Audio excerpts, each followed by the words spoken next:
этом все. Просьбу передала. Я ему хочу послать, знаете что? Я подготовил документ один. Вы слышите? Да, я слушаю, да. Предложение по преобразованию систем государственного управления в Азərbaycане. Ну, давайте, это ваши дела. Prezident Administrasiyasının sabiq rəhbəri Ramiz Mehdiyevin xarici xüsusi xidmət orqanı ilə telefon danışığının səs yazısı yayılıb.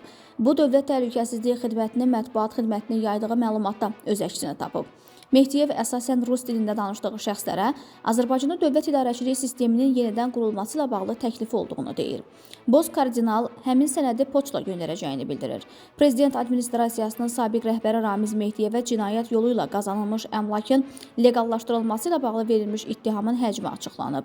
Dövlət Təhlükəsizliyi Xidmətinin mətbuat xidmətinin yaydığı məlumatda bu barədə qeyd edilib. Məlum olub ki, Ramiz Mehdiyev 13 oktyabr 2025-ci il tarixədək olan müddətdə cinayət yolu ilə əldə edilmiş 17 milyon manatdan artıq pul vəsaitini leqallaşdırıb.